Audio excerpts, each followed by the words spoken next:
was a warranted distraction. It was warranted distraction. Like I was, I love that.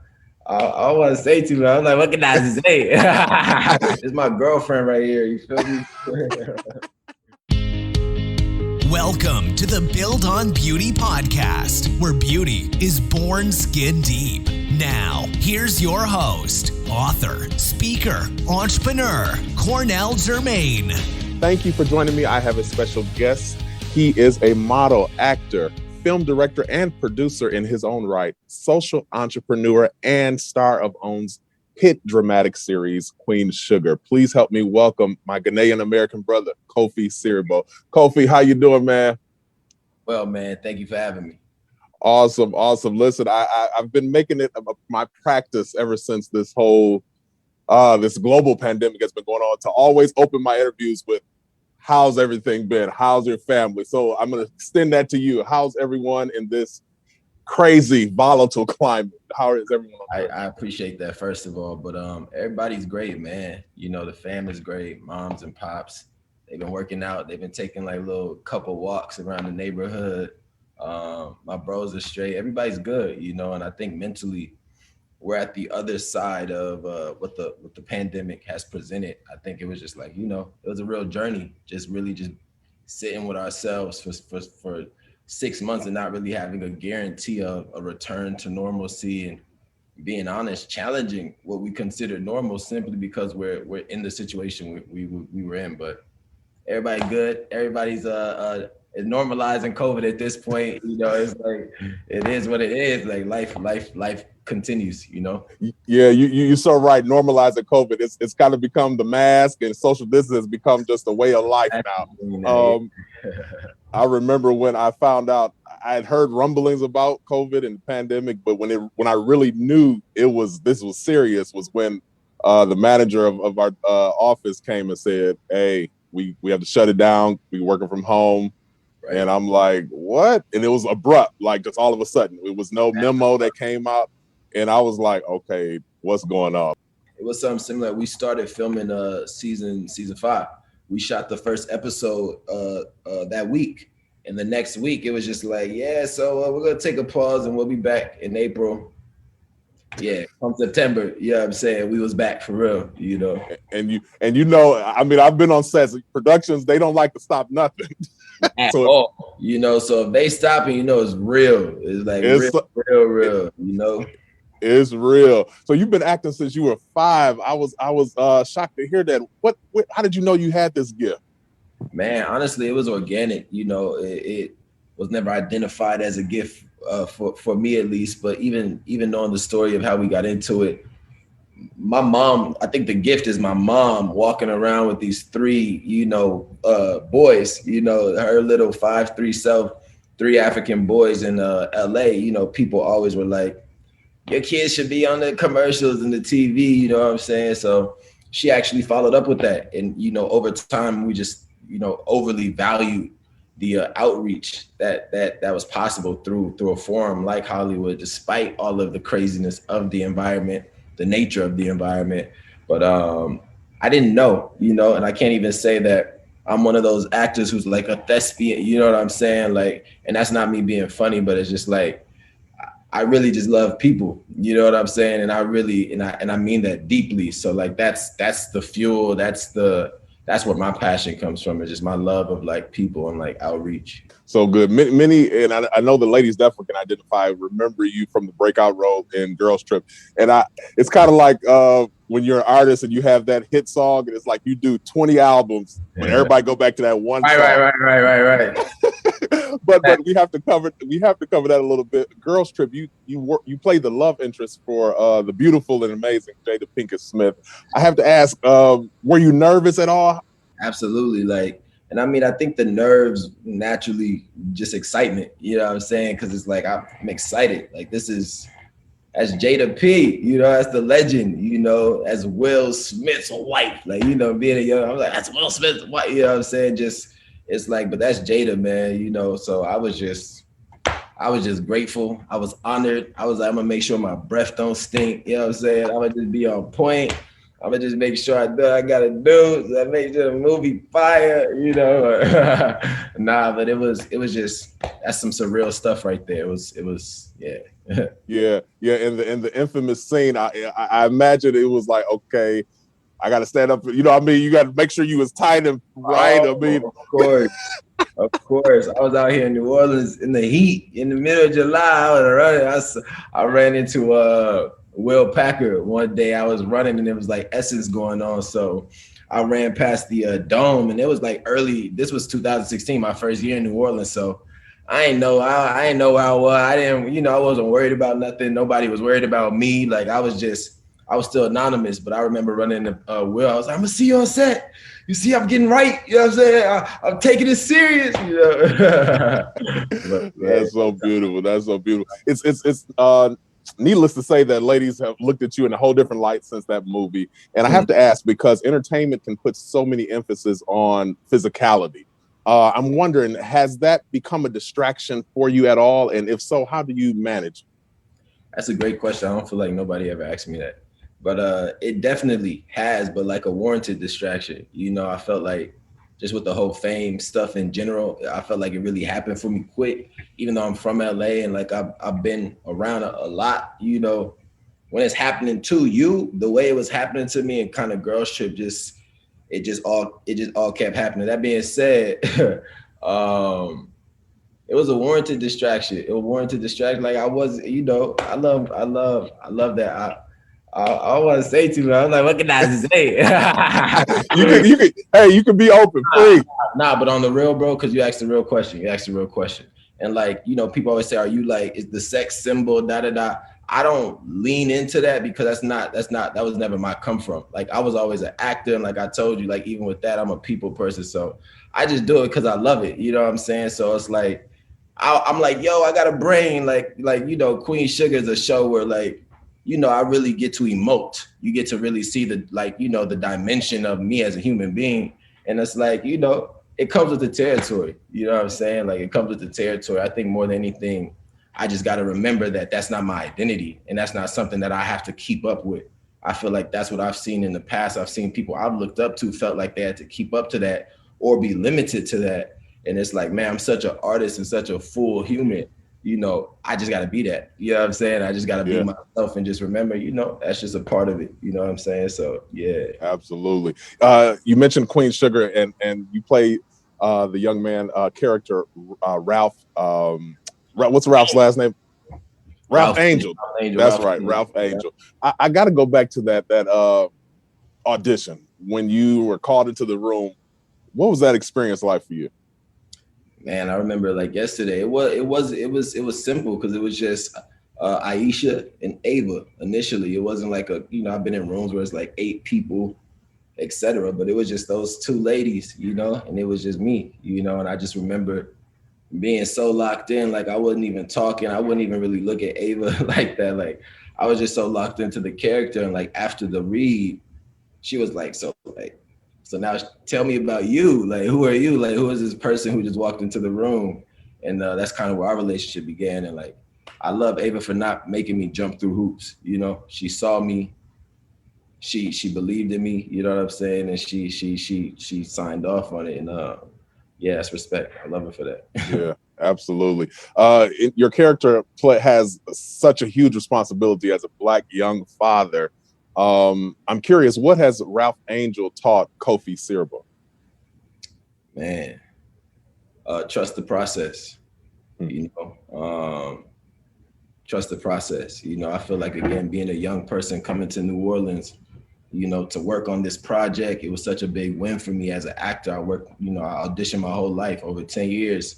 So to get that project in that same year, you know, a Girls Trip happens and it comes out the next, it's just been such a journey, you know, such an obliteration of identity. You know, I feel like I lived in a box my whole life. Granted, I lived in Cali, so it was a big ass box, but like I also really was protective of my space. And through the space of Ralph Angel, I've been able to like give context to things that I never was really able to identify within myself. So through this journey of fame, of success, of, you know, all of it, trust the process. Cause like when it comes to the women, you know, when it comes to the money, when it comes to, you know, the love, that's the messed up part. It's love. It's like, you know, it's love. It's crazy to talk about it as if it's anything but that. But sometimes even oversaturation of love could be unhealthy. You know what I'm saying? Especially for one person. And, you know, Ralph Angel has taught me to trust the process, because from where he started, literally episode 1, robbing the store, to where he's at. Y'all ain't seen him season 5 yet, but such an evolution, you know what I'm saying? And I just relate and I respect it, you know what I'm saying? So yeah, trust the process. Absolutely. You mentioned the lovely Ava DuVernay, who's the creator and director of Queenship. The Queen. Shit good. Absolutely. Much respect to her. I have to ask, you're on a set with several amazing women from all different backgrounds, cultures. What has that taught Kofi? Because I can imagine you're getting schooled and you take my lesson, I go get in trouble outside of class. Nah, but genuinely, like I just try and be a student. You know, like when I was younger, I always had like girlfriends, you know what I'm saying, and girlfriends. And I always just admire women, like on some like yo, I really want to understand like all of this, you know what I'm saying? Like it was just on some like I'm a student. Like I like to, like I said, I love people. So being around women from, you know, all ages. You got Ethan's, you know, Ethan plays Blue. We got his little sister who's 5, and then we go all the way to Tina Lifford, and then we got people. It's such a spectrum of women, you know. And I mean, I've learned so much, and it's like they're all the same in such a simple, holistic way, but then every single one of them is so unique, you know what I'm saying? And it's like I couldn't, that's something you can only learn on the field, you know what I'm saying? Like I'm just blessed to be able to get a front row seat to something like that, for real. Yeah. You mentioned girlfriends. I would be remiss. That's the part you caught. I have to get an audience what they want. So the ladies, they always want to know what a gentleman like yourself in the upper echelon of entertainment, or growing continually. What does he look for in a young lady? Valentine's Day is coming. What would you look for in a young lady? I was just saying this to a lady friend of mine. Like, I think it's so powerful. What I look for in a lady is what I would try and instill in my daughters, my future daughters.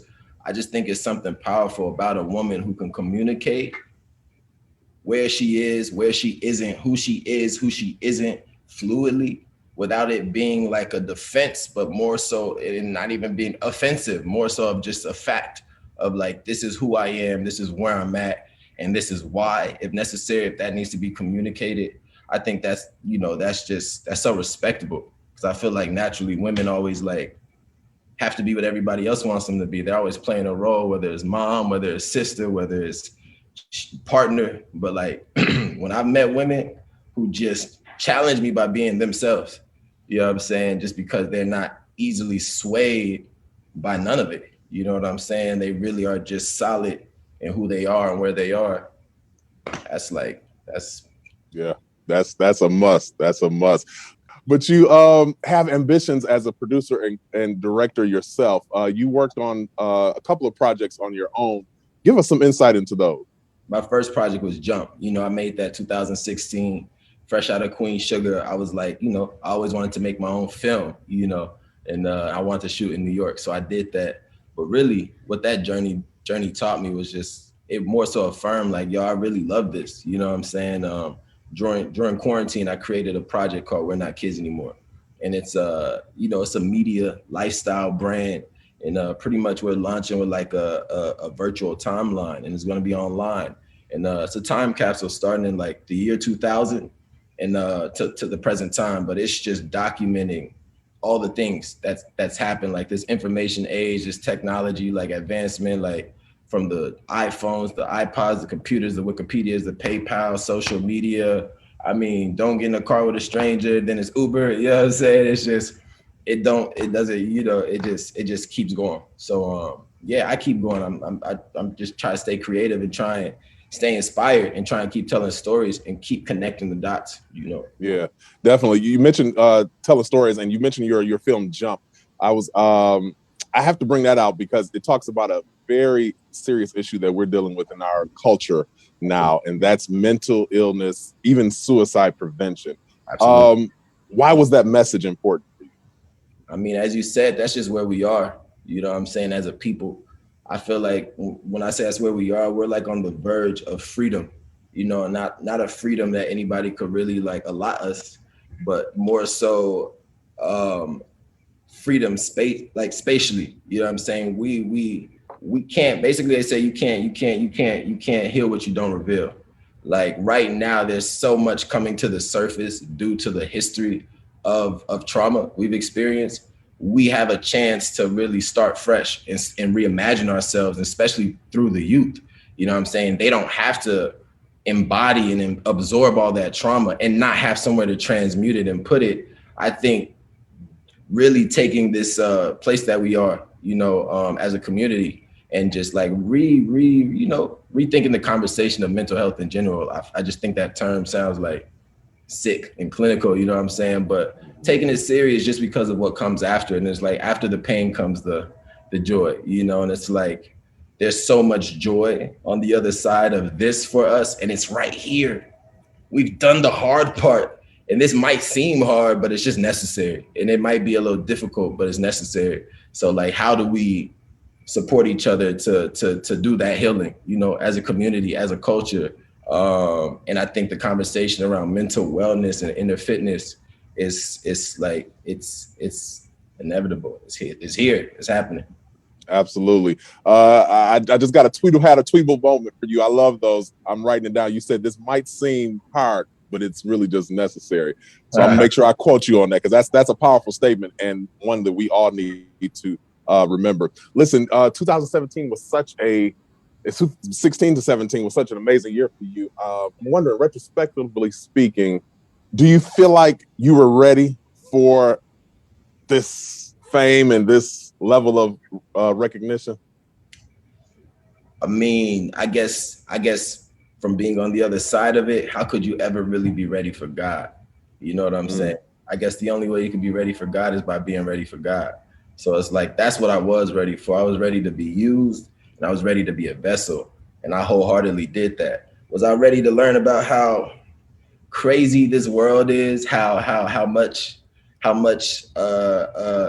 evil exists, you know, and it's simply, I've just had the space and the access to see it more clearly. It's not something that I never knew or didn't feel, but, you know, I mean, again, you go from this box to that. So like, yeah, I was ready because I'm still ready. Like there's no destination. Like the journey was always what I loved about, you know, repping for God. Like he takes you where he wants to take you, and you just gotta follow. So like I've been following, and you got me here still. Like I'm still good. I've taken my bruises, my cuts, and I've learned, and I'm gonna be able to pass that along. So, you know, it's been a journey, man. Absolutely.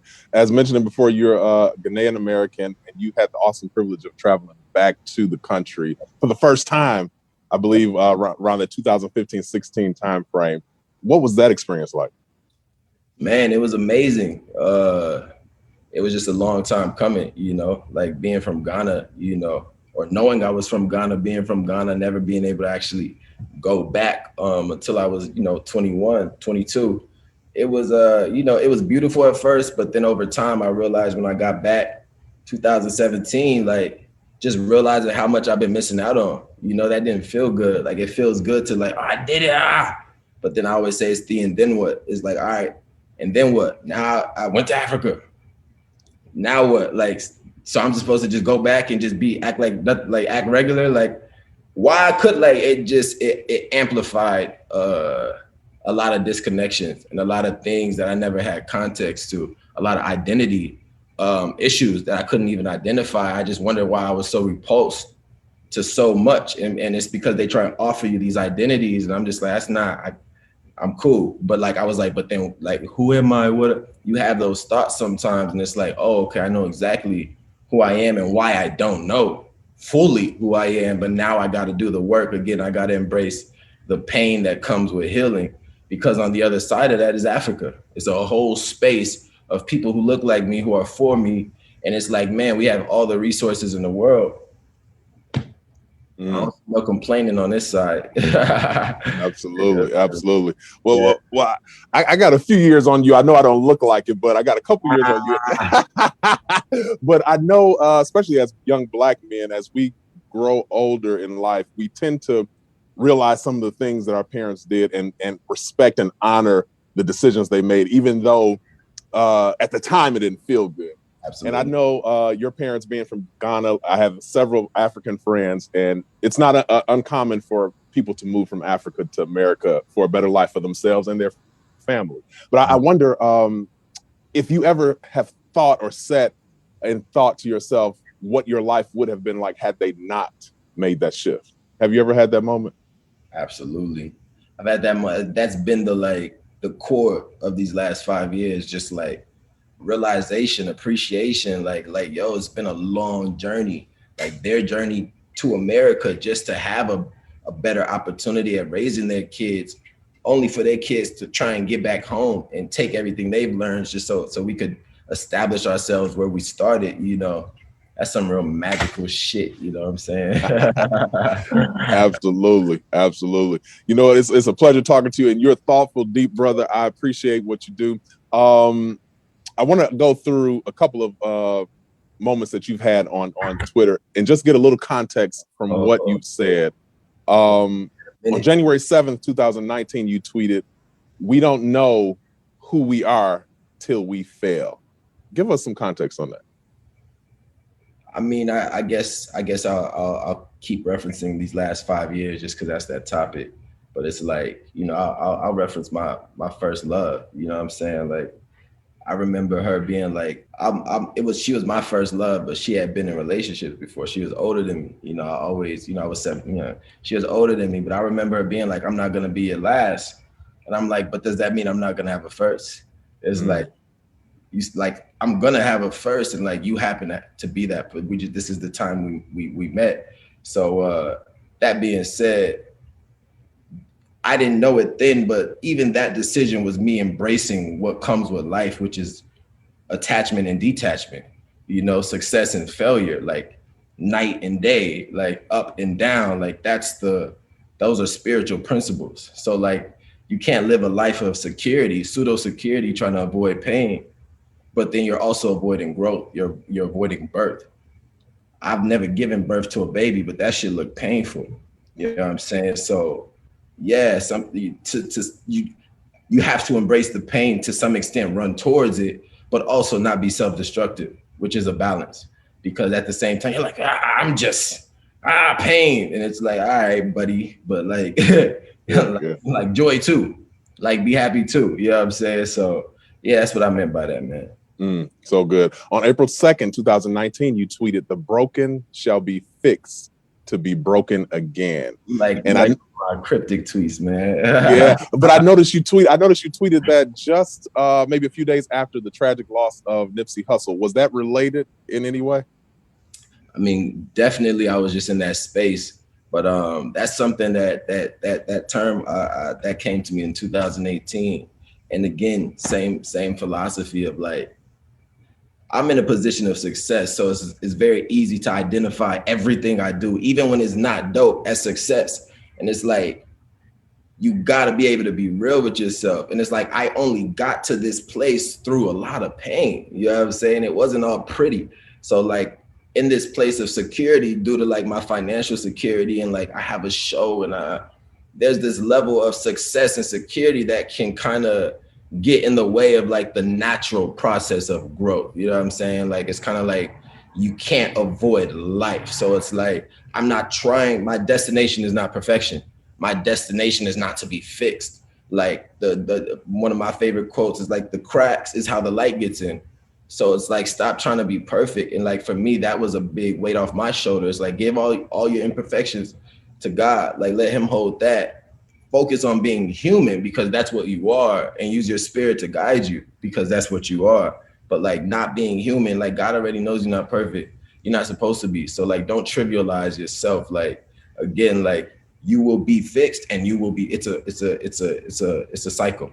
It's a cycle. Absolutely. Having lost so many legendary people over the course of the last year, just here recently, Miss Cicely Tyson, rest in peace. One can only help but to think about their own mortality and legacy. What do you think, or at this moment where you are today, what would you want your legacy to be? Africa. My legacy will be Africa. My name is Nana Kofi. Like, that's where I come from. That's where my blood is. So like, shout out to my people coming here, you know, establishing themselves, finding love, creating a space for a family, having my little black self and me and my brothers. But like, the legacy is like, I want to raise my kids in Africa, man. You know what I'm saying? I want to spend time just exploring that side of myself. I've spent so much time in America trying to make it, you know what I'm saying? Trying to get back home. And now I'm like, what does that even mean? You know, what does that even look like? So I think film and art and music like that, I love creativity. So like, just to see the wonders of back home, like if they had the tools, the access, the love, the attention, the space to tell those stories, oh my God, you know, it'd be beautiful. You know what I'm saying? It has to happen. That's literally like, that's the present moment. That's the future. That's our journey as Black Americans. You know what I'm saying? Like, I'm African American for real. Like, I'm African, I'm not from Ghana, but I was born in LA. So I'm like, I'm Black, I'm African American, but I'm also Ghanaian. I know my root. And it's like, I don't have to be them individually. Like, how do we connect all of this and utilize it to expand truthfully, you know, as a community. And I think that's what my focus has been, you know, these last 5 years, not really trying to climb up that invisible ladder of success or like try to acquire something out here. But it's like, I'm trying to reclaim my identity essentially, and then blast that, like, everybody, like, let's go. Hey, I love it. I'm sitting here smiling because I have African friends, as I mentioned, Nigerian, Senegalese, Ghanaian, and as American as they are, when they get passionate, that Ghanaian, that Senegalese, that Nigerian come out. And I heard it come out. So I'm loving it. Listen, we're going to prepare to wrap, but I just want to play a quick game with you. It's called My 5 Favorites. So I'll give you 2 options, and you give me your favorite out of the 2. First, movies or music? Music. Driving or chauffeur? Driving. Acting or directing? Directing. Talking or texting? Talking. And the last, fufu or banku? Fufu. Come on. It's a fufu right now. Yeah. Come on, that's not a question. I love it. Man, I wish you the best in all your endeavors. Queen Sugar, everybody, listen, this is Kofi Cerebro with Queen Sugar, only on OWN. Be sure to check out your local listings to find the time and show dates. Kofi, I appreciate you joining me. No doubt, man. Talk soon, all right? Easy, be easy. Well, this has been the Build on Beauty podcast, where beauty is born skin deep. I'm your host, Cornell Jermaine. Until next time, let your soul be made whole. Take care. Thank you for listening to the Build on Beauty podcast. For more information about our host, please visit cornelljermaine.com.